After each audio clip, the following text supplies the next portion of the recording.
అనంతపురం జిల్లా కేంద్రంలో రాప్తాడు నియోజకవర్గం ఎంఆర్పిఎస్ రాష్ట్ర క్రమశిక్షణ సంఘం చైర్మన్ బీసీఆర్ దాస్ ఆధ్వర్యంలో మంగళవారం సాయంత్రం 4:15 సమయంలో జెడ్పీ కార్యాలయం ఎదురుగా ఉన్న అంబేద్కర్ విగ్రహానికి భారత రాజ్యాంగ దినోత్సవం సందర్భంగా అంబేద్కర్ విగ్రహానికి పూలమాల వేసి ఘనంగా నివాళులర్పించడం జరిగింది.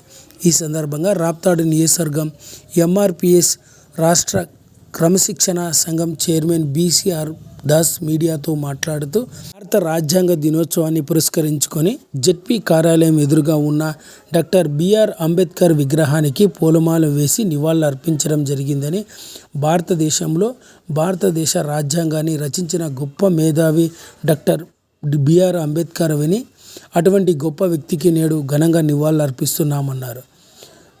భారతదేశ రాజ్యాంగం రచించడంలో పాటు వాటి అమలుపరచడంలో కూడా నేడు ఎంతో ఉన్నత స్థితిలో ఉన్న భారతదేశంలో దళితులకు ఎంతో న్యాయం జరుగుతుందంటే అందుకు అంబేద్కరే కారణమని, అటువంటి గొప్ప వ్యక్తిని ప్రతి ఒక్కరూ గుర్తుంచుకోవాలని రాప్తాడు నియోజకవర్గం ఎంఆర్పిఎస్ రాష్ట్ర క్రమశిక్షణ సంఘం చైర్మన్ బీసీఆర్ దాస్ పేర్కొన్నారు.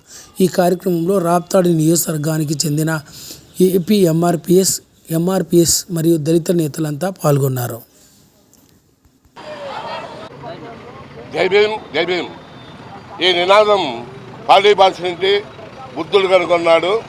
అదే నేపథ్యంలో మన ప్రపంచ మేధావి డాక్టర్ అంబేద్కర్ ఈ భారతదేశ దశను నిర్దేశించి అన్ని వర్గాల వారికి మేలు చేసి రాజ్యాంగంలో ఆర్టికల్స్ అన్నీ పొందుపరిచారు. మరి ఆ నేపథ్యంలోనే ఇక్కడ కలిసిన అన్ని వర్గాల ప్రజలు ఆయనకు నివాళులు అర్పించి మరి ఆయన యొక్క రాజ్యాంగాన్ని అమలు చేయాలనే నేపథ్యంతోనే ఇక్కడ వచ్చిన వారంతా వచ్చారు.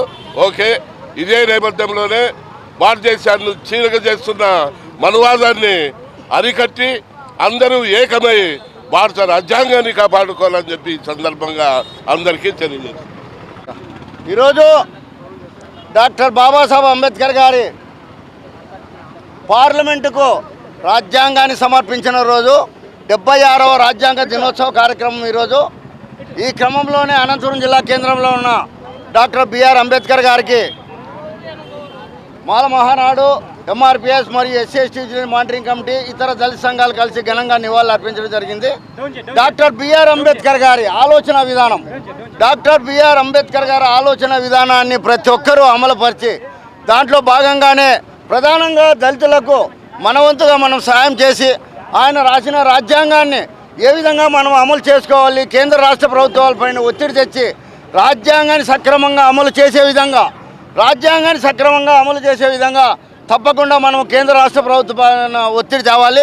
దాంట్లో భాగంగానే అన్ని దళిత సంఘాలు, ఎస్సీ/ఎస్టీ మానిటరింగ్ కమిటీతో పాటు రాష్ట్ర కేంద్ర ప్రభుత్వాలపై ఒత్తిడి తెచ్చి మనం రాజ్యాన్ని సంరక్షించుకోవడానికి భారత రాష్ట్రపతి దీన్ని ప్రత్యేకంగా దృష్టి పెట్టి రాజ్యాంగాన్ని అమలు చేయాలని ఒక ఉత్తర్వులు రాష్ట్రపతి గారు మరి విడుదల చేయాలని చెప్పని సందర్భంగా తెలియజేస్తూ, ప్రత్యేకంగా ఒక చిన్న విషయం, మొన్న జరిగిన మరి పుట్లూరు మండలం వెల్లుట్ల యాక్సిడెంట్ కేసు విషయంలో 8 మంది చనిపోయారు.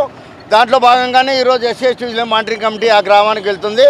మొట్టమొదటిగా ప్రధానమైన డిమాండ్ వాళ్ళందరికీ, ఆ కుటుంబాలకు ఉద్యోగాలు ఇవ్వాలని ఒక డిమాండ్ పైన, ఒకే ఒక సిద్ధాంతం పైన తప్పకుండా కుటుంబానికి ఉద్యోగాలు ఇచ్చే తీరాలి, లేదంటే లాస్ట్కి అనంతపురం కూడా బంద్ అవుతుందని ఈ సందర్భంగా తెలియజేస్తున్నాం. జై మాదిగా, జై భీమ్.